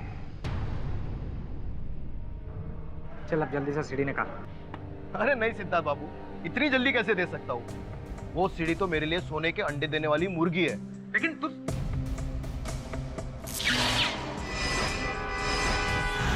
तो कुल मिला के वास्तविकता ये है देसाई साहब कि आप राजेश को पैसे देते देते तंग आ चुके थे। फिर एक दिन अचानक आपने राजेश को अपने ही ऑफिस में सौरभ से मिलते हुए देखा। आप समझ गए कि राजेश सौरभ को भी ब्लैकमेल कर रहा है। तभी आपके मन में ये योजना उत्पन्न हुई। इसी कारण से आपने वो गन सौरभ को दी, इनकी आत्मसुरक्षा के लिए नहीं, बल्कि अपनी योजना को, अपनी साजिश को अंजाम देने के लिए। कमाल है मिस्टर पाठक। आई मीन, कैसी योजना? आप जो भी बोल रहे हैं ना, आपको उसे प्रूव करना पड़ेगा। You need to prove it. साबित कीजिए। नहीं, साबित मैं नहीं करूंगा, साबित तो अशोक करेगा होश में आते ही। सॉरी टू डिस्टर्ब यू पाठक साहब, ऐसा योर ऑनर किसी के बारे में बोलना नहीं चाहिए, लेकिन अगर अशोक को वहाँ पे कुछ हो गया, मतलब वो मर गया, तो आपकी जो थियरी है वो भी, आई होप यू अंडरस्टैंड। मैं योर ऑनर, मेरे सहायक का फोन है। लग रहा है कि वो होश में आ गया होगा अशोक, अगर आपकी अनुमति हो तो। धन्यवाद। हाँ वरुण, बोल। सब बैड न्यूज़ है। अशोक की डेथ हो गई। सर, मुझसे कुछ भी इंफॉर्मेशन नहीं निकाल पाए।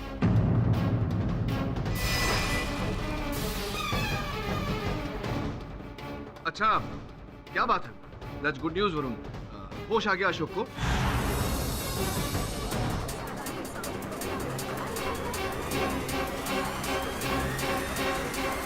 होश में आते कुछ बोल पाया? स्टेटमेंट दिया उसने, कथन दिया अपना? सर? हाँ, मैं समझ रहा हूँ कि मैं बोल नहीं पा रहा, गोली लगी हूँ, तो किसी का नाम तो लिया होगा। किसका नाम लिया? साहब ने ठीक से सुना नहीं, उसकी डेथ हो गई है। होश में कैसे आएगा वो? अच्छा, इंस्पेक्टर साहब से कहो उसका कथन रिकॉर्ड करके तुरंत अदालत में आ जाए। हाँ तो देसाई साहब, सुलझ गई सारी उलझन। अब जैसा कि आपने कहा था, थोड़ी प्रतीक्षा कर लेते हैं। ज्यादा दूर तो है नहीं अस्पताल, इंस्पेक्टर साहब आते ही होंगे, या थोड़ा बहुत समय अदालत का बचाना चाहेंगे। क्या करना चाहेंगे? राजेश और रूपल दोनों का मर्डर मैंने किया है।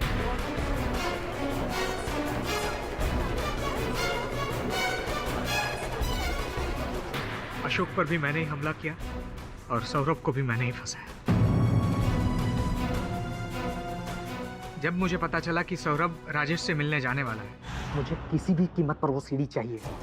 तुम्हें जितने पैसे चाहिए उतने पैसे बोलो, लेकिन मुझे आज के आज ये केस रफा दफा करना है, ठीक है? फिर तो पूरा एक खोखा लगेगा साहब। क्या? और अगर आज के आज वो सीढ़ी चाहिए तो आज रात 10 बजे गोराई बीच पे मिलो। नहीं 10 बजे नहीं, थोड़ा जल्दी मिलो, क्योंकि आज रात 10 बजे मैंने तुम्हारे ही ऑफिस के एक क्लाइंट को टाइम दिया। ठीक है। करीबन 9:45 बजे मैं वहां पे पहुंच गया। मैं वहां पे सिर्फ बंदूक और खाली बैग लेके गया था, क्योंकि पैसे तो मुझे उसे देने नहीं थे। मैंने जाने के साथ ही उस पर अटैक कर दिया।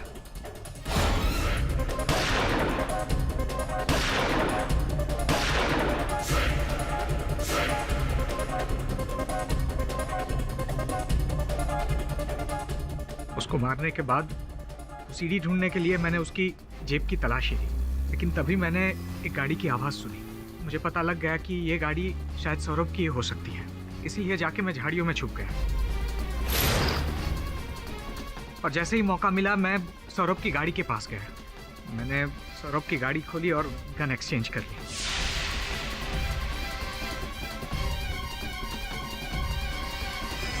सब कुछ मैं जैसा चाह रहा था वैसे ही हो रहा था। एक तीर से मैंने 2 शिकार कर दिए थे।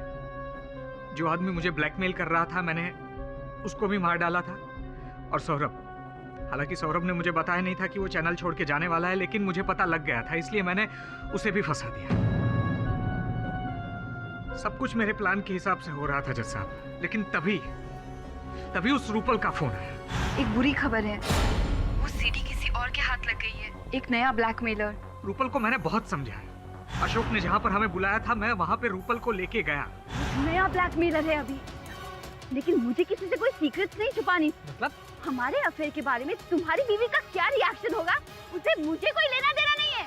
तुझे तब समझ में नहीं आया जब तुझे प्रमोशन दिया था। मुझे कोई लेना देना नहीं। सुन मेरी बात, अगर मेरी बीवी को पता लग गया ना तो तुझे कहीं के नहीं छोड़ूंगा मैं। मुझे कहीं का नहीं छोड़ेगा, मैं तुझे कहीं का नहीं छोड़ूंगी।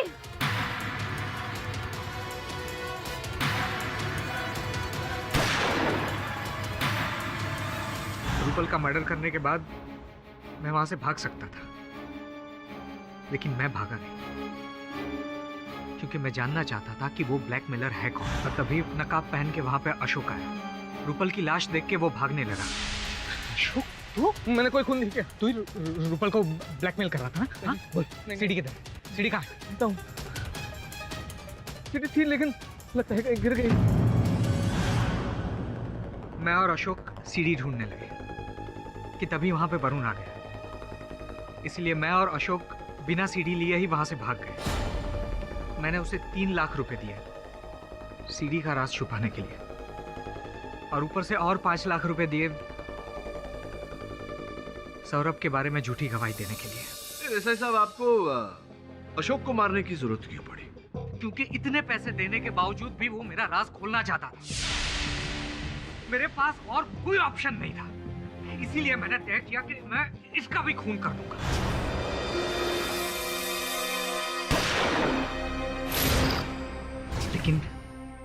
लेकिन वो बच गया। दुर्भाग्यवश योर ऑनर, अशोक बचा नहीं, मर चुका है।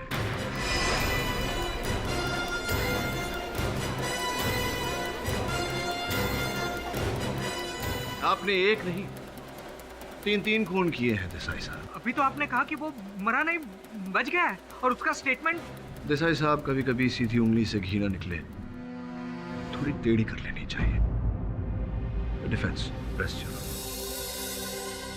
सभी पक्षों और गवाहों को सुनने के बाद यह अदालत सौरभ आचार्य को इस केस से बाइज्जत बरी करती है और सिद्धार्थ देसाई को इन तमाम हत्याओं के जुर्म में फौरन हिरासत में लेने का हुक्म देती है। The case is closed. ना, इस समय मैं आपसे कुछ कहना चाहता हूँ। सुना है कि आप छुट्टी पर जा रहे हैं। थक गया। क्या बात है। ऑल द बेस्ट आपके सफर के लिए। आप जाकर वहाँ ताज़ी हवा में सांस लीजिए, और आपके यहाँ ना होने से जो ताज़ी हवा यहाँ उत्पन्न होगी हम उसमें सांस लेंगे। क्यों? For more updates, subscribe to our channel, click the show links and enjoy watching the videos.